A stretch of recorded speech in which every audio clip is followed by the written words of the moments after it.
السلام علیکم ورحمۃ اللہ وبرکاتہ ان الحمد للہ نحمده ونستعینه ونستغفره ونعوذ باللہ من شرور انفسنا ومن سیئات اعمالنا من يهده الله فلا مضل له ومن يضلل فلا هادي له وكل محدثة بدعة وكل بدعة ضلالة وكل ضلالة في النار۔ ہر قسم کی حمد و ثنا اللہ تبارک و تعالیٰ کے لیے اور ان گنت درود و سلام ہوں جناب نبی اکرم صلی اللہ علیہ وسلم کی ذات اقدس پہ۔ کلمہ شہادت کے دوسرے حصے پہ درس چل رہا ہے اور گزشتہ روز میں نے یہ گزارش کی تھی کہ وہ اشہد ان محمد رسول اللہ، میں اس بات کی شہادت دیتا ہوں کہ جناب محمد اللہ کے رسول ہیں۔ اس کا مطلب یہ ہے، اس کا تقاضا یہ ہے کہ جو بھی باتیں آپ نے بتائی ہیں ان باتوں کو سچا مانا جائے، ان باتوں میں آپ کی تصدیق کی جائے، اور دوسرے نمبر پہ جو بھی آپ نے آرڈر دیا ہے اس آرڈر کی تعمیل کی جائے، اطاعت کی جائے۔ اور اس کلمے کا تیسرا تقاضا یہ ہے کہ وَاجْتِنَابُ مَا نَهَى عَنْهُ وَزَجَرَ، کہ جن چیزوں سے آپ نے روک دیا، جن چیزوں کو آپ نے حرام قرار دے دیا، ان سے دور رہا جائے۔ زنا نبی علیہ الصلوۃ والسلام اسے حرام قرار دیتے ہیں، تو زنا سے دور رہا جائے۔ اللہ تعالیٰ کہتے ہیں وَلَا تَقْرَبُوا الزِّنَا، زنا کے قریب بھی نہ جائیں۔ اس کا مطلب یہ ہے کہ غیر لڑکی سے دوستی لگانے کی کوئی ضرورت نہیں ہے، ورنہ شیطان یہیں اسی مغالطے میں رکھے گا کہ بھائی سلام دعائی ہے، باتیں ہی ہیں، کون سا کچھ زنا کر رہے ہیں۔ لیکن یہ راستہ ہے زنا کا، لڑکیوں سے یاریاں لگانا، ان کے نمبر لینا، ان سے سلام دعا رکھنا، انہیں مختلف تقریبات کے موقع پہ مبارکباد کے پیغامات دینا، ان کے ساتھ اٹھنا بیٹھنا، یہ سب وہ چیزیں ہیں جو زنا کی طرف لے کر جاتی ہیں، بدکاری کی طرف لے کر جاتی ہیں۔ اور جب آپ نے اللہ کے رسول علیہ الصلوۃ والسلام کو رسول مان لیا ہے تو اس کا تیسرا تقاضا یہ ہے کہ جن چیزوں سے آپ نے روک دیا ان سے دور رہا جائے۔ سود سے آپ نے روکا ہے یا نہیں روکا؟ امام مسلم رحمہ اللہ روایت کرتے ہیں کہ نبی علیہ الصلوۃ والسلام نے لعنت کی ہے آکل الربا وموکلہ وکاتبہ وشاہدیہ وقالہم سوا، سود لینے والے پہ لعنت، سود دینے والے پہ لعنت، اور سودی معاملہ لکھنے والے پہ لعنت، اور سودی معاملے پہ گواہ بننے والوں پہ لعنت، اور فرمائے یہ سارے کے سارے گناہ میں برابر کے شریک ہیں۔ کیا آج مسلمان سود سے دور ہو رہے ہیں؟ نہیں۔ کوئی سودی بینک کی ملازمت کر رہا ہے، کسی کا بیٹا ملازم ہے، کسی کی بیٹی ملازم ہے، اور کوئی اپنے بیٹے کو وہ تعلیم دے رہا ہے جس کا انجام یہی نکلے گا۔ پھر کہیں گے جی اب ہم کیا کریں، ہمارے بیٹے نے تعلیم ہی یہی لی ہے۔ آپ وہ تعلیم کیوں دلوا رہے ہیں جس کا مستقبل کیا ہوگا؟ سودی ملازمت ہوگی۔ انشورنس کمپنیوں میں کام کرنا، سودی بینکوں میں کام کرنا، پرائز بانڈ خریدنا، اور اس لاٹریاں چاہے عمرے کے نام پہ ہوں، 100 روپیہ ڈالا ہے، ایک کی لاٹری نکلے گی، دو کی نکلے گی، موٹر سائیکل ایک کا نکلے گا، دو کے نکلیں گے، یہ سب سودی اور جوئے کے چکر ہیں جن سے شریعت نے روک رکھا ہے۔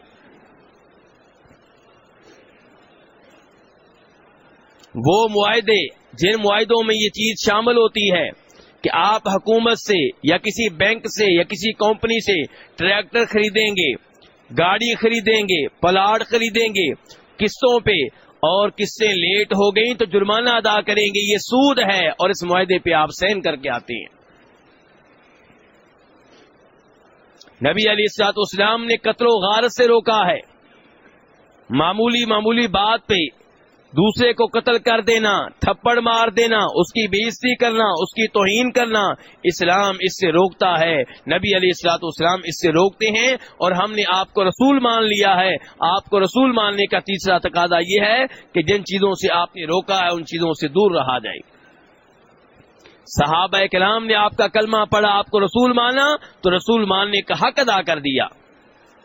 امام بخاری رحمہ اللہ روایت کرتے ہیں خیبر کی لڑائی کا موقع ہے، صحابہ کرام نے جہاد کر کے بڑی مشکل سے خیبر فتح کیا ہے، کئی دنوں کے بھوکے ہیں، بھوک ستا رہی ہے، انہوں نے خیبر میں گھومنے والے گدھے پکڑے، انہیں ذبح کیا، بڑی محنت سے گوشت بنایا، ہنڈیاں لے کر آئے، آگ جلائی اور ہنڈیوں میں گوشت رکھ دیا، گوشت ابل رہا ہے، بھوک زوروں پہ ہے، اور اتنی دیر میں اعلان ہوتا ہے ان اللہ ورسولہ ینہیانکم عن لحوم الحمر الاہلیہ، کہ اللہ کے رسول علیہ الصلوۃ والسلام تمہیں گھریلو گدھے کا گوشت کھانے سے روک رہے ہیں۔ ہنڈیاں ادھر ہی الٹا دی گئیں۔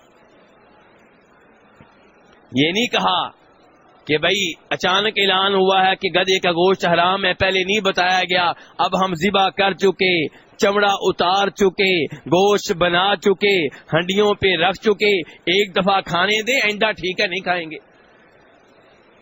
بھوک زوروں پہ ہے اور اعلان ہو گیا ہے کہ اب سے گدھے کا گوشت گدھا حرام ہے، اسی وقت ہنڈیاں الٹا دی گئیں۔ اسے کہتے ہیں اطاعت۔ اور ہم کسی مجلس میں چلے جائیں، شراب پیش کی جائے تو ہم کہتے ہیں جی کیا کریں، ماحول ہی ایسا تھا، دو صحابہ مجبور کر رہے تھے، تب اللہ کو بھول جاتے ہیں، جن کا کلمہ پڑا ہے اس رسول کو بھول جاتے ہیں، اشہد ان محمد رسول اللہ کے تقاضوں کو بھول جاتے ہیں۔ جناب انس بن مالک روایت کرتے ہیں، بخاری مسلم کی روایت ہے، کہتے ہیں کہ ہمارے گھر میں محفل لگی ہوئی تھی، بڑے بڑے صحابہ کرام موجود تھے، جناب ابو عبیدہ، جناب ابو طلحہ، جناب ابی بن کعب، جناب ابو ایوب انصاری، اور کہتے ہیں کہ میں انہیں شراب کے جام پلا رہا تھا۔ کون پلا رہے تھے؟ جناب انس بن مالک۔ اتنی دیر میں گلی سے آواز آئی کہ اللہ کے رسول علیہ الصلوۃ والسلام کا آرڈر ہے کہ آج کے بعد ابھی سے شراب حرام ہے۔ جناب انس بن مالک کہتے ہیں ابو طلحہ نے مجھ سے کہا کہ جاؤ انس، یہ شراب کے مٹکے گلیوں میں بہا دو۔ یہ نہیں کہا کہ اب جو محفل لگی ہے کم از کم یہ تو اب پوری ہوگی۔ آج اگر آپ کی شادی ہو رہی ہو، کوئی میرے جیسا مسکین مولوی پہنچ جائے اور بتائے کہ یہ کام جو آپ کر رہے ہیں حرام ہے، یہ کنجر جو آپ لے کر آئے ہیں یہ غلط ہے، آپ کیا کہتے ہیں؟ جی اب تو ہم پیسے ادا کر چکے ہیں، اب تو فیس ادا ہو چکی ہے، اب یہ شادی تو ایسے ہی ہوگی۔ نہیں میرے بھائی، مسلمان وہ ہے جسے جب پتا چلے کہ اللہ کے رسول علیہ الصلوۃ والسلام نے اس چیز کو حرام قرار دیا ہوا ہے، اس سے روک رکھا ہے، ادھر ہی رک جائے، آگے قدم نہ بڑھائے۔ یہ ہے آپ کو رسول ماننے کا تیسرا تقاضا۔ جن جن چیزوں کو آپ نے حرام قرار دیا ہے، جن جن چیزوں سے آپ نے روکا ہے، ان چیزوں سے انسان دور رہے، بچ کر رہے۔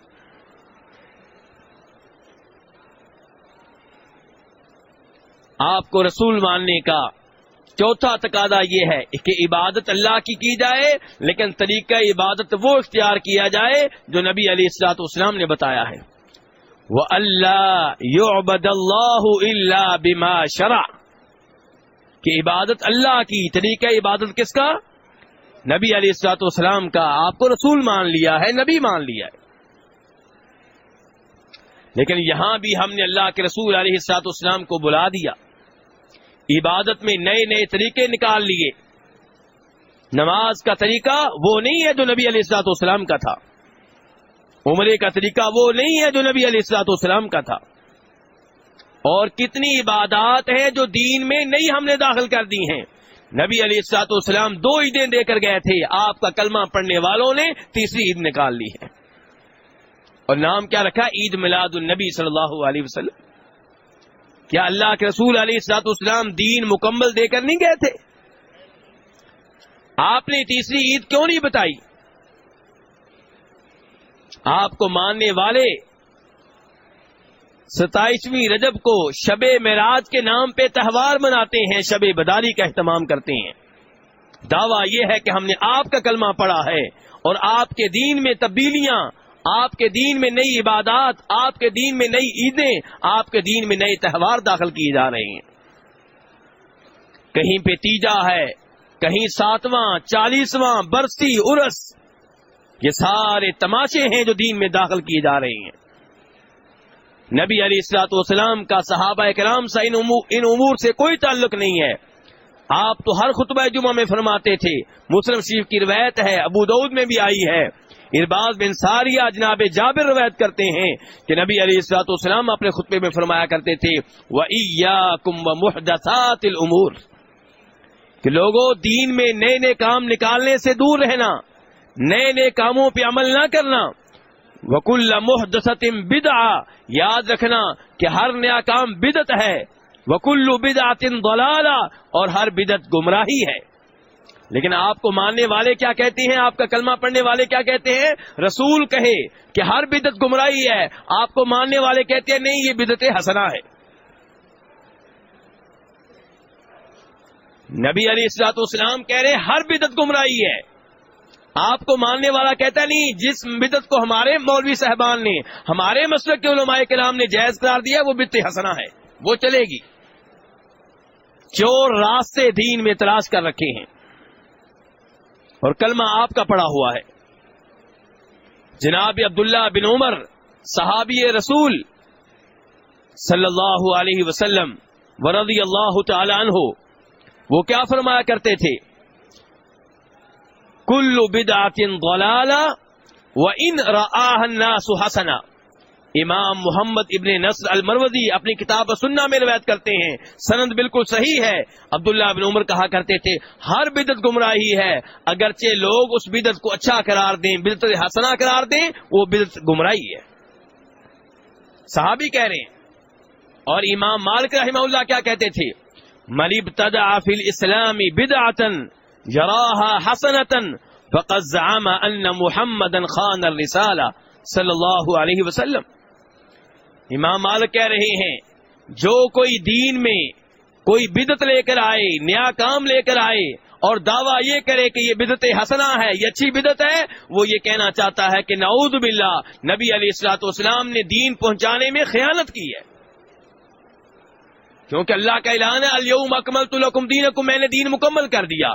مکمل دین میں خیر کے، عبادت کے سارے کام بتا دیے گئے، اب ایک نیا کام یہ لے کر آیا ہے جس کو اللہ کے رسول نے نہیں بتایا، کہتا ہے یہ اچھا کام ہے، اللہ نے کہہ دیا کہ میں نے اچھے کام سارے بتا دیے، یہ کہہ رہا ہے کہ یہ اچھا کام ہے، اللہ کے رسول نے نہیں بتایا۔ اس کا مطلب یہ ہے امام مالک کہہ رہے ہیں کہ نعوذ باللہ گڑبڑ پھر اللہ کے رسول سے ہوئی ہے، خیانت پھر نعوذ باللہ آپ نے کی ہے۔ میرے بھائیو، شراب پینا جرم ہے لیکن بدعت نہیں ہے، صاف صاف گناہ ہے۔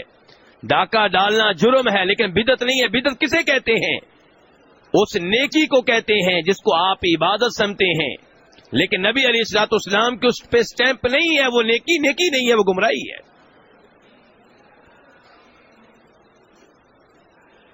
ایسی بدعتیں، ایسی گمراہیاں ہمارے معاشرے میں عام ہیں۔ کہیں پہ 11ویں شریف کے نام پہ، کہیں پہ 27 رجب کے نام پہ، کہیں عید میلاد النبی صلی اللہ علیہ وسلم کے نام پہ، کہیں تیجا، 7واں 40واں برسی عرس، 22 رجب کے کنڈے، اور بہت سی ایسی بدعتیں ہیں جن کو آپ اس لیے درست سمجھتے ہیں کہ یہ ہمارے مسلک کے علماء کرام کہتے ہیں ٹھیک ہے، یہ عجیب دلیل ہے۔ یعنی جس بدعت کو آپ کے مسلک کے علماء کرام بدعت حسنہ قرار دے دیں وہ ٹھیک ہو گئی، اور جس کو دوسرے مسلک کے علماء کرام صحیح قرار دیں وہ غلط ہو گئی۔ تو پھر نبی علیہ الصلوۃ والسلام کو رسول ماننے کا مطلب کیا ہوا؟ اگر آپ کے علماء کرام نے نبوت و رسالت والا کام کرنا ہے تو نبی علیہ الصلوۃ والسلام خاتم النبیین کیسے ہوئے؟ آپ کو خاتم النبیین، آخری نبی ماننے کا مطلب یہ ہے کہ دین کا آپ پہ اختتام ہو چکا، دین کی کوئی بات، کوئی عبادت اب بتانے کے لیے کوئی اور نہیں آئے گا، جو آپ نے بتانا تھی بتا دی۔ آج بہت سی مسجدوں میں فرض نماز کے بعد آواز گونجتی ہے کیا؟ لا الہ الا اللہ۔ ایک کورس میں سبھی پڑھ رہے ہوتے ہیں۔ کیا نبی علیہ الصلوۃ والسلام نماز کے بعد یہ کرتے تھے؟ آپ تو ایک دفعہ اللہ اکبر کہتے، 3 دفعہ استغفار کرتے اور پھر دیگر اذکار کرتے. ہر آدمی اونچی آواز سے انفرادی طور پہ کیا کرتا تھا، الگ الگ. لیکن یہاں کورس کے انداز میں ایک آواز میں سب پڑھ رہے ہیں. اذان سے پہلے درود ایسے پڑھا جا رہا ہے کہ جیسے نبی علیہ الصلوۃ والسلام نے بتایا ہو، جبکہ آپ کے زمانے میں ہمیشہ اذان کا آغاز اللہ اکبر سے ہوتا رہا. فرض نماز سے پہلے میرے بہت سے بھائی توحید پہ عمل کرنے کا دعویٰ کرنے والے نیت کے الفاظ زبان سے پڑھ رہے ہوتے ہیں اور کہتے ہیں یہ ٹھیک ہے کیونکہ ہمارے علماء کرام کا فتویٰ ہے. جبکہ نیت ہر عبادت سے پہلے ضروری ہے، لیکن کہاں ہوگی؟ دل میں ہوگی. زبان سے نیت کے الفاظ ادا کرنا نہ نبی علیہ الصلوۃ والسلام سے ثابت، نہ آپ کے 1 لاکھ سے زائد صحابہ کرام میں سے کسی صحابی سے ثابت، نہ 4 اماموں میں سے کسی امام سے ثابت. میرے بھائیوں، یہ چند اشارے کیے ہیں. بدعات اتنی ہیں کہ سب کا نام لینا ممکن نہیں ہے. اسی لیے نبی علیہ الصلوۃ والسلام نے نام لے کر ہر بدعت کو غلط قرار نہیں دیا. آپ نے ایک قانون دے دیا، ایک اصول دے دیا کہ من احدث فی امرنا ھذا ما لیس منہ فہو رد. جو بھی ہمارے اس دین میں نیا کام نکالے وہ نیا کام کیا ہے؟ ریجیکٹ ہے، ناقابل قبول ہے. اب بدعتیں قیامت تک نئی سے نئی ایجاد ہوتی رہیں گی. یہی ایک حدیث جو ہے ان کے رد کے لیے، ان کی مذمت کے لیے کافی ہے. تو اس لیے میرے بھائیوں، اشہد ان محمد رسول اللہ کا چوتھا تقاضا کیا ہے؟ وَأَلَّا يُعْبَدَ اللَّهُ إِلَّا بِمَا شَرَعَ، کہ عبادت اللہ تعالیٰ کی طریقہ عبادت وہ جو جناب محمد صلی اللہ علیہ وسلم نے بتایا ہے. جس عبادت کے اوپر آپ کی مہر نہیں ہے وہ عبادت نہیں ہے. آپ نے عبادات تھوڑی نہیں بتائیں، بہت بتائی ہیں. وہی عبادات بار بار کرتے رہیں. نئے کاموں سے بچ جائیں میرے بھائی، نئے کاموں سے بچ جائیں. طواف کر کے مردے کو بخشنا یہ قرآن و حدیث سے ثابت نہیں ہے. نفل پڑھ کر مردے کو بخشنا قرآن و حدیث سے ثابت نہیں ہے، نیا کام ہے. قرآن پاک پڑھ کر، سورہ یاسین پڑھ کر، سورہ بقرہ کی آخری آیتیں پڑھ کر، سورہ فاتحہ پڑھ کر مردے کی روح کو بخشنا، یہ سب چیزیں نئی ہیں، قرآن و حدیث سے ثابت نہیں ہے. ان سے دور رہیں. یہ ہے آپ کو نبی اور رسول ماننے کا تقاضا، یہ ہے آپ کو نبی اور رسول ماننے کا مطلب. نماز کون سی پڑھی جائے؟ مارکیٹ میں بڑی نمازیں آ چکی ہیں، لیکن کلمہ پڑھنے کا تقاضا یہ ہے کہ صلو کما رأیتمونی اصلی، نماز ویسے پڑھو جیسے آمنہ کے لال نے نماز پڑھی ہے. آپ کہتے ہیں مولویوں میں اختلاف ہے، رفع الیدین کرنا چاہیے کہ نہیں کرنا چاہیے. ذرا ٹائم دیجئے، احادیث کھولیے، مطالعہ کیجئے، آپ کسی نتیجے تک پہنچ جائیں گے. اللہ سے ساتھ ساتھ دعا کیجئے، اہدنا الصراط المستقیم، یا اللہ مجھے سیدھا راستہ دکھا دے. اللہ آپ کو مایوس نہیں کرے گا. دعا بھی کریں، محنت بھی کریں، کتابیں کھولیں. جو کہتے ہیں رفع الیدین کرنا چاہیے ان کے پاس بھی جائیں، پوچھیں کیا دلائل ہیں. جو کہتے ہیں نہیں کرنا چاہیے ان سے پوچھیں کیا دلائل ہیں. پھر ادھر کے دلائل ان کو بتائیں، ادھر کے دلائل ان کو بتائیں. آپ اللہ کی توفیق سے، اللہ کے فضل سے اگر سنجیدہ ہوئے، غیر جانبدار ہوئے، غیر متعصب ہوئے تو آپ نتیجے تک بہت جلدی پہنچ جائیں گے. حق تلاش کرنا کوئی مشکل نہیں ہے، لیکن اس کے لیے غیر جانبدار ہونا پڑتا ہے، کچھ محنت کرنا پڑتی ہے. اور ہمارے لیے مشکل ہے کہ ہم غیر جانبدار ہو جائیں. ہم نے پہلے سے فیصلہ کر رکھا ہوتا ہے کہ جو میرے اباء و اجداد کرتے رہے وہی حق ہے، وہی سچ ہے. کیوں؟ کیونکہ میں پاکستان میں پیدا ہوا ہوں، انڈیا میں پیدا ہوا ہوں. انڈونیشیا والوں سے پوچھو کون سا حق ہے، وہ کہیں گے جو ہمارے علماء کرام کریں، کیونکہ ہم انڈونیشیا میں پیدا ہوئے ہیں. یعنی کہ جو جہاں پہ پیدا ہوا اس کے لیے وہی حق ہے. یہ کون سا معیار ہے؟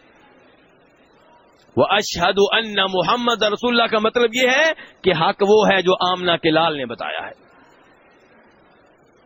اللہ تبارک تعالیٰ سے دعا ہے کہ ہمیں قرآن و حدیث سمجھنے کی اور کلمے کے تقاضوں کو جاننے کی اور ان پہ عمل پیرا ہونے کی توفیق عنایت فرمائے. اب میرے بھائی میں آپ کے سوالوں کی جانب آتا ہوں.